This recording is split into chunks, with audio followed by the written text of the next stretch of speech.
Welcome to The Black Truth, episode 14. I am the messenger of the G-Rule Africa. As an adult, there are few experiences from my childhood that I will never forget in a hurry. The foremost of them is the numerous head-aching knocks I received and the blisters from cutting the bushes because I spoke my mother tongue in class. Don't ever speak vernacular in this class again. Speak only English, the teacher emphasized. As children, we all trembled in communication because it became obvious that our local languages did not matter in life. We learned that for us to survive and be recognized in life, we'd rather be English and not our true selves. I lost my self-esteem as an African child.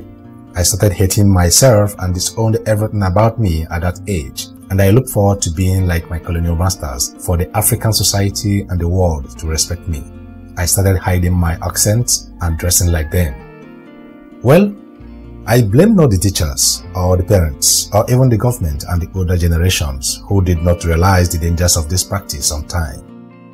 This and many more were the outcomes of colonization and slavery when our ancestors were completely dehumanized, de-identified and intimidated beyond measure.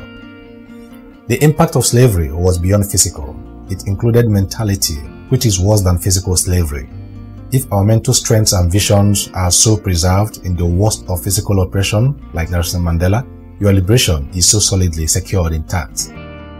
Our ancestors were cowed and coerced to believe in the white superiority as the only means of existence. The black superior values and cultures were redefined for them by their masters, and it took decades of generations for such mentality to be implanted in our psyche and normalized in our lifestyle.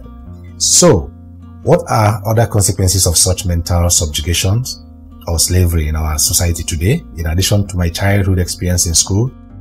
The perception of the white complexion, that is our colonial master's skin color, as the epitome of beauty. Hence, we bleach or tone our skins to be fair. The utter value placed on white weddings, that is our colonial master's traditional wedding, over our traditional wedding. Use of good English language as a measure of character, literacy, and academic qualification for higher learning. Have you noticed that we laugh or mock each other when we speak bad English, and that is not even our natural language? We value foreign education more than our local education. Our black ladies wearing artificial long hairs, that is their colonial master's natural hair, as a perfect reflection of beauty over their natural hairstyle, such as the braids, afros, and the rest. Do we have a creative African identity or culture for celebrating Christmas besides Santa Claus and snowed Christmas trees? We don't even have snows in Africa. We disregard ideas from our fellow blacks as nonsense, but cherish anyone from the foreigners, even if it's not relevant in our local context. Hence, we easily lose respect for each other. Fighting each other is entrenched in our mentality. Just look around our society today. You will see so many other ignorant lifestyles connected to this mentality. The main cause of this is complete loss of identity and no sense of ownership. We have completely disowned ourselves and our identity in the pursuit for another's. One who does not own himself or herself will never own his country. Are you surprised at the reason most African leaders do not have interest in developing their countries, but will rather take the funds out of their countries to go and develop another person's economy, their white counterparts' economy? Are you surprised at the reason most citizens have plan B to relocate to their colonial master's country than die hard in fixing theirs? It is because we don't own the country. I understand the ugly situation that befall us, but who caused it? Show me the man who sees his personal house on fire and he does nothing but chooses to move to another man's house for safety. That is the plight of our leaders and citizens. The good news is that knowledge of a problem is half solved.